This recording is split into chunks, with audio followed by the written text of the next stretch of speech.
Your CoDrone EDU controller is the main piece of hardware you will use to communicate with your drone, whether you're piloting or programming. Hi there, Megan here. In this video, we are going to take a tour of the CoDrone EDU controller features. We will cover features related to powering your controller, the joysticks, the buttons on the top of the controller, and the buttons on the front of the controller. As we dive in, we will reference both the standard edition and the JROTC versions of the controller, especially when there are differences. For example, while both versions have a USB port located in the same spot, the standard version will use a micro USB cable, and the JROTC version will use a USB-C cable. It is important to use the cable that came with your kit. This is how you will connect your controller to your computer for programming. Be sure to extend the antenna out fully before plugging in the USB cable. For the best signal connectivity, the antenna should be extended fully and pointed in the direction of the drone. Powering your controller. The controller can either be powered by plugging it into a power source like a computer or by using a battery. The standard version uses two AA batteries, and the JROTC version uses the same battery pack as the drone and that came with your kit.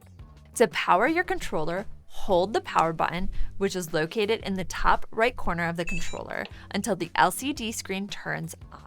While you are flying, you are able to change settings and visualize data using the LCD screen. The LCD screen is located on the top of the controller. The LCD screen will display various information regarding your drone, the controller, and its flight.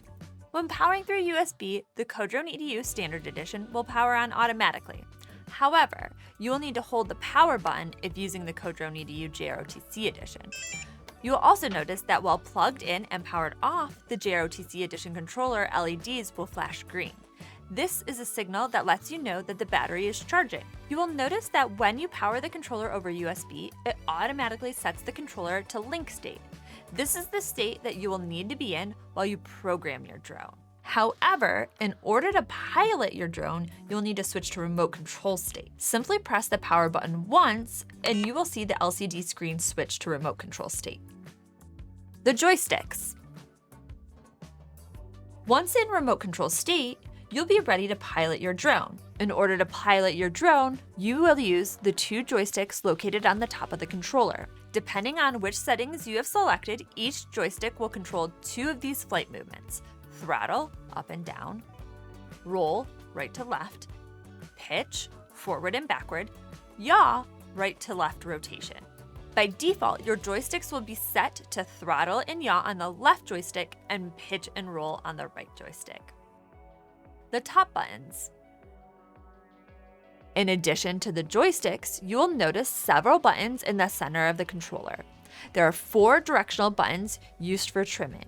They allow you to adjust any drift your drone may be experiencing while you're moving through the air. The S button is located to the left of the trimming button. It will take you to the settings screen by clicking and holding it for a few seconds. The P button is located to the right of the trimming buttons and is used for pairing. Knowing how to pair a drone and controller is useful when you want to swap which drone is connected to a specific controller. You can learn more about this function in our pairing video. You can use the S and P buttons to switch between the display screens by pressing either button once. The H button is located on the top left corner of the controller and is used to toggle the backlight on and off. It will also bring the drone back to where it took off from or home if held for 3 seconds. The front buttons.